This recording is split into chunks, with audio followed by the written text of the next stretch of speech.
이게 진짜인가요? 정말 충격적인 사연입니다. 사람이 한번 무너지면 다시 일어나는 건 기적이라고 하죠. 그런데 그 기적이 낯선 나라에서 벌어졌다면요? 하반신 마비 판정을 받은 한 남자. 그는 왜 모든 것을 포기한 채 단 한 장의 비행기 티켓을 샀을까요? 왜 하필 한국이었을까요? 의료도 돈도 희망도 없던 삶. 그 절망의 끝에서 만난 이 한나라, 그리고 그곳에서 다시 두 발로 걷기 시작한 한 사람의 이야기. 믿을 수 없는 감정의 소용돌이, 그리고 한나라가 사람 하나를 다시 살게 만든 기적의 순간. 이 이야기는 단순한 회복이 아닙니다. 당신의 삶에도 지금 당장 필요한 메시지가 될지도 모릅니다. 바로 지금 사연을 들어보겠습니다. 그 전에 잠깐. 좋아요와 구독은 큰 힘이 됩니다. 정확히 언제부터였는지 모르겠습니다. 사람들은 제게 종종 물어봤어요. 그렇게까지 절망했을 이유가 뭐였냐고요. 그럴 때마다 저는 아무 대답도 하지 못했습니다. 왜냐하면 그 순간을 제대로 설명할 수 있는 단어가 제게는 없었거든요. 여기는 콜롬비아 안데스 산맥 해발 2,500m를 넘는 산골 마을입니다. 서울, 뉴욕, 런던 같은 도시와는 전혀 다른 세상이죠. 그곳에선 작은 일도 생존의 문제로 이어집니다. 전기는 자주 끊기고, 전화는 뚝뚝 끊기고, 비가 오면 길이 사라져요. 그 마을에서 저는 교사로 일하고 있었습니다. 아이들과 하루하루를 살아가는 것, 그게 제 인생의 전부였죠. 하지만 어느 날, 그날만큼은 기억하고 싶지 않습니다. 그날 이후 제 시간은 멈춰버렸습니다. 아침이 와도 일어나고 싶지 않았고, 햇살이 들어와도 눈을 뜨기 싫었습니다. 창밖으로 보이는 산과 하늘은 여전했지만 제 안은 이미 무너지고 있었어요.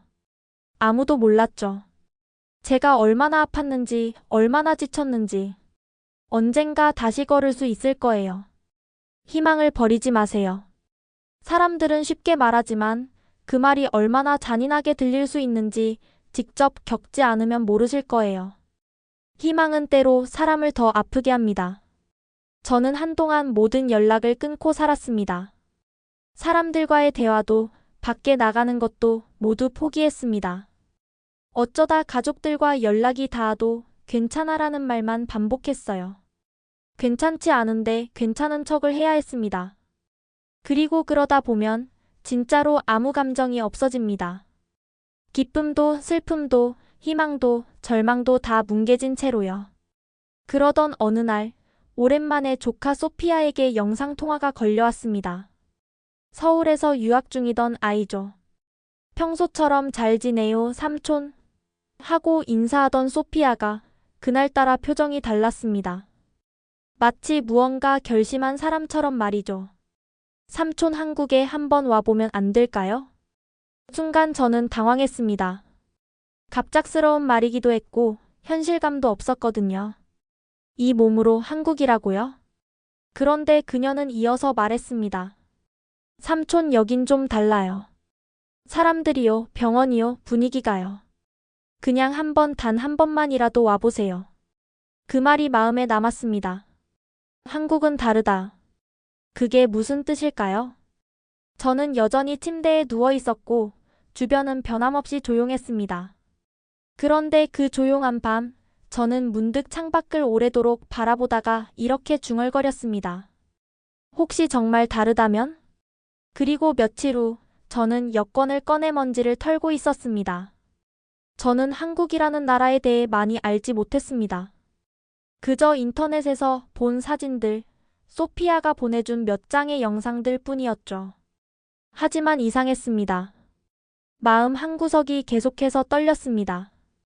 혹시 이게 마지막 기회일지도 모른다, 그런 생각이 떠나지 않았어요.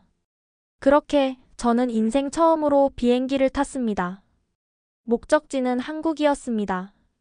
그리고 그곳에서 저는 믿을 수 없는 일들을 겪게 됩니다. 입국 심사를 마치고 공항 밖으로 나섰을 때 조카 소피아가 환한 미소로 저를 맞이해 주었습니다. 그녀의 손을 잡고 공항 철도를 타고 서울로 향하는 동안 창밖으로 펼쳐지는 도시의 모습에 감탄을 금치 못했습니다. 높은 빌딩들, 깨끗한 거리, 그리고 빠르게 움직이는 교통수단들. 이곳은 제가 살던 마을과는 전혀 다른 세계였습니다. 서울에 도착한 후 소피아는 저를 한 재활 전문 병원으로 안내했습니다. 병원에 들어서자마자 느껴지는 청결함과 따뜻한 분위기에 놀랐습니다. 접수부터 진료까지 체계적으로 이루어지는 시스템은 저에게 큰 인상을 남겼습니다. 의사 선생님과의 첫 만남에서 저는 제 상태에 대해 자세히 설명드렸습니다. 의사 선생님은 제 이야기를 진지하게 들으시고 다양한 검사를 통해 정확한 진단을 내리셨습니다. 그리고 저에게 맞는 재활 프로그램을 제안해 주셨습니다. 재활 치료는 처음에는 힘들었습니다. 하지만 병원 직원들의 따뜻한 격려와 전문적인 치료 덕분에 점차 몸의 변화를 느낄 수 있었습니다. 특히 물리치료와 침치료, 심리상담이 통합된 치료 과정은 저에게 큰 도움이 되었습니다. 치료를 받는 동안 저는 한국의 의료 시스템에 깊은 감명을 받았습니다. 환자를 단순한 치료 대상이 아닌 하나의 인격체로 존중하는 문화는 저에게 큰 위로가 되었습니다. 또한 병원 내의 다양한 편의시설과 장애인을 위한 배려는 제가 다시 일어설 수 있는 희망을 주었습니다. 2주가 지나자 저는 스스로 휠체어에서 일어나 보려는 시도를 시작했습니다. 처음에는 두려움이 컸지만 병원 직원들의 격려와 조카 소피아의 응원 덕분에 용기를 낼 수 있었습니다. 그리고 마침내 저는 제 두 발로 서는 데 성공했습니다. 그 순간 제 눈에는 눈물이 고였습니다. 나는 이 나라에서 다시 걷고 싶다는 꿈을 꿉니다. 그 꿈은 이제 현실이 되기 시작했습니다.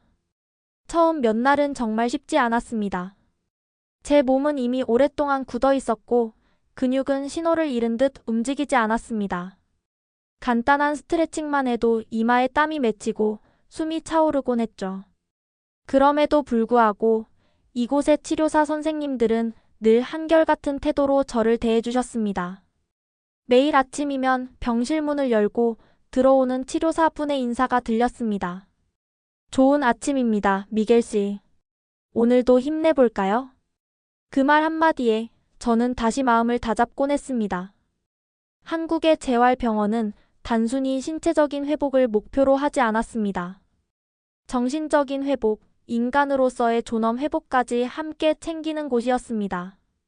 정형외과, 신경과, 심리상담사, 영양사, 심지어 음악치료사까지.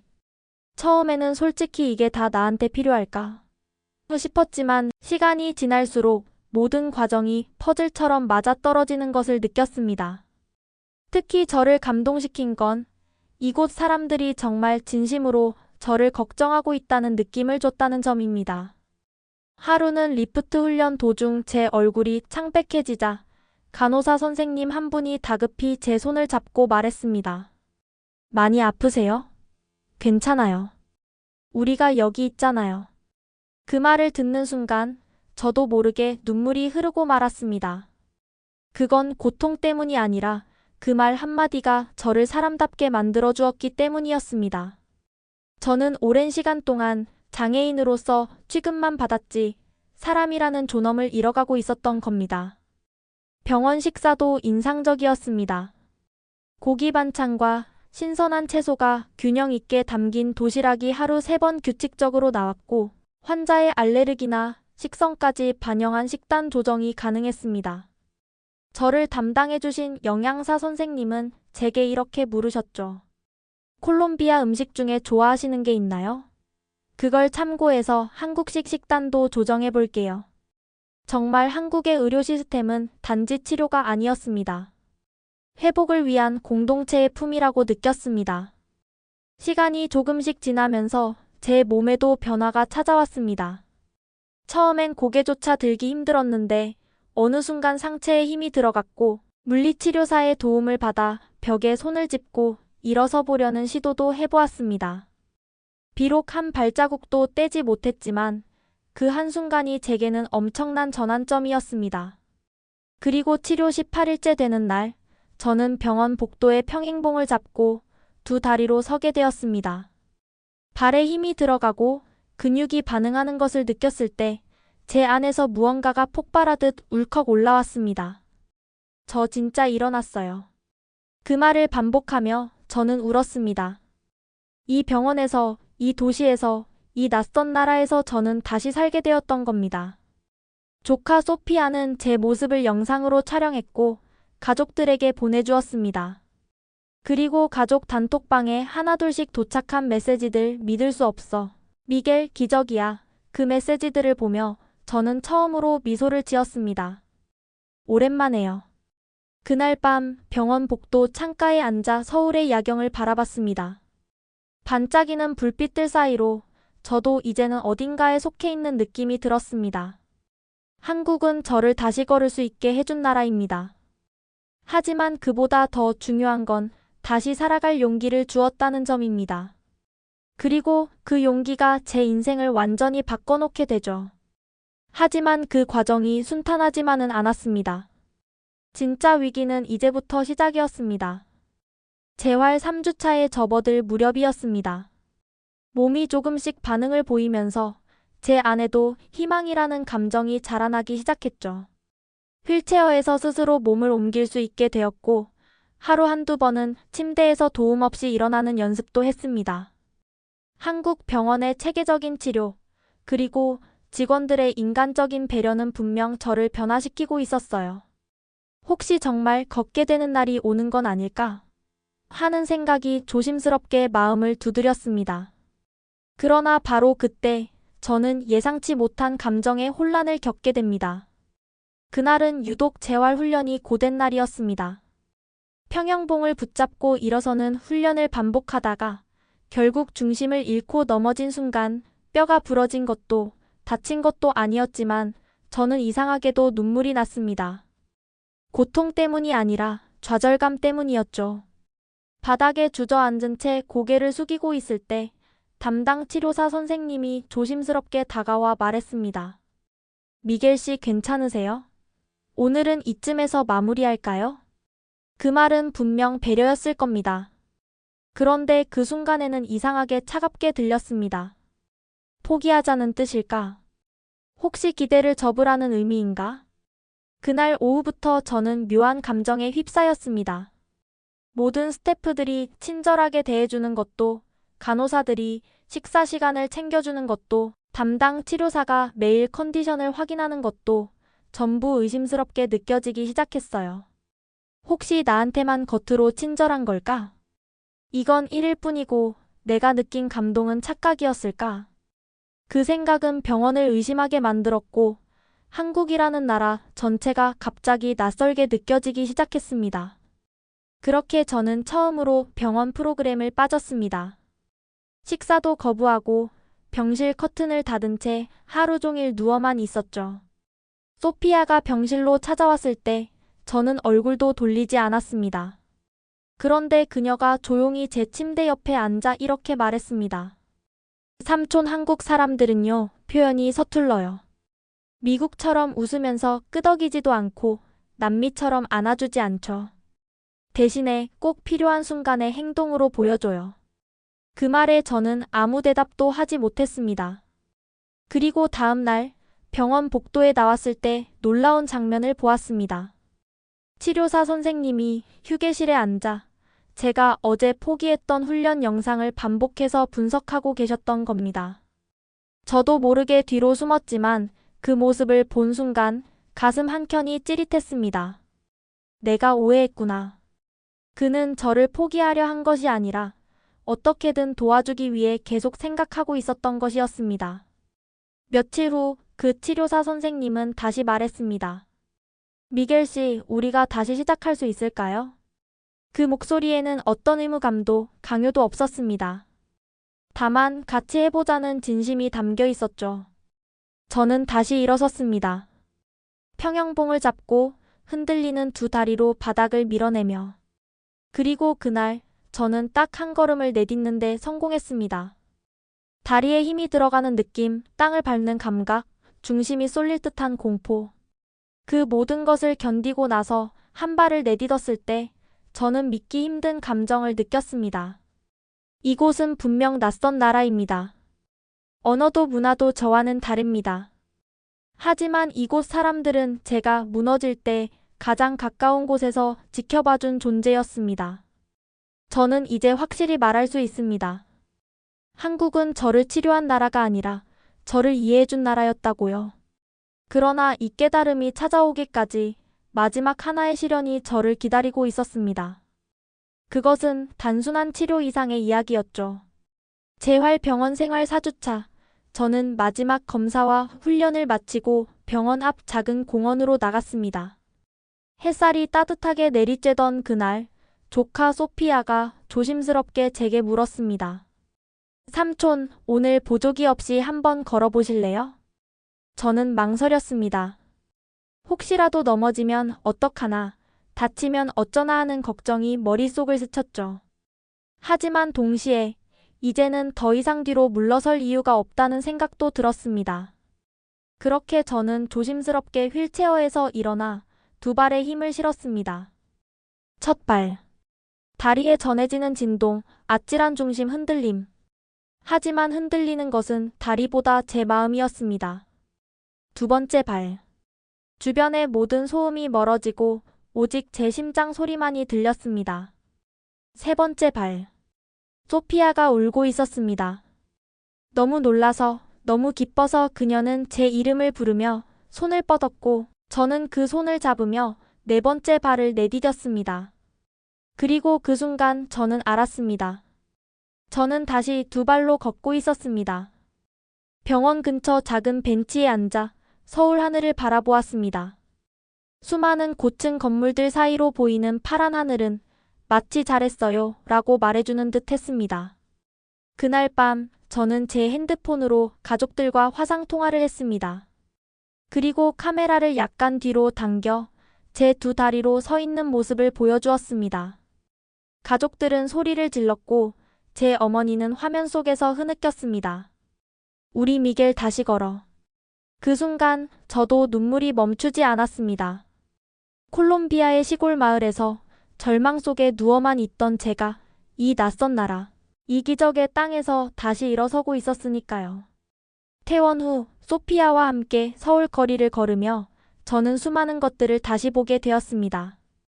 지하철역마다 설치된 엘리베이터, 점자 블록, 장애인 전용 화장실, 버스 기사님의 배려 있는 안내. 그 모든 것이 너무 당연한 듯 존재하고 있었습니다. 한국이라는 나라는 저에게 이런 인상을 주었습니다. 당신이 어떤 모습이든 이곳에서는 당신을 위한 자리가 준비되어 있습니다.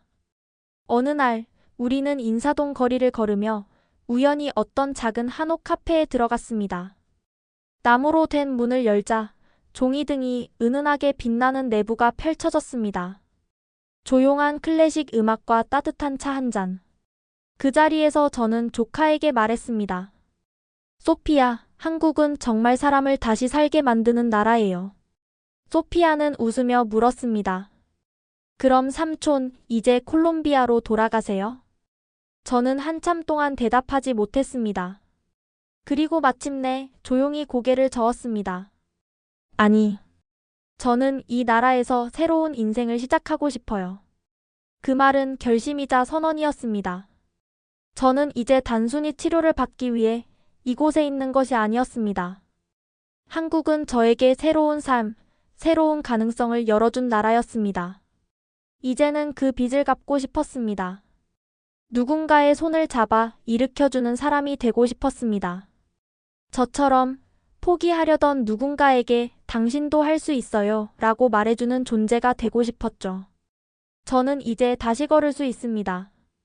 그리고 이제는 누군가와 함께 같이 걸어갈 수 있습니다. 이 이야기를 끝까지 들어주셔서 감사합니다.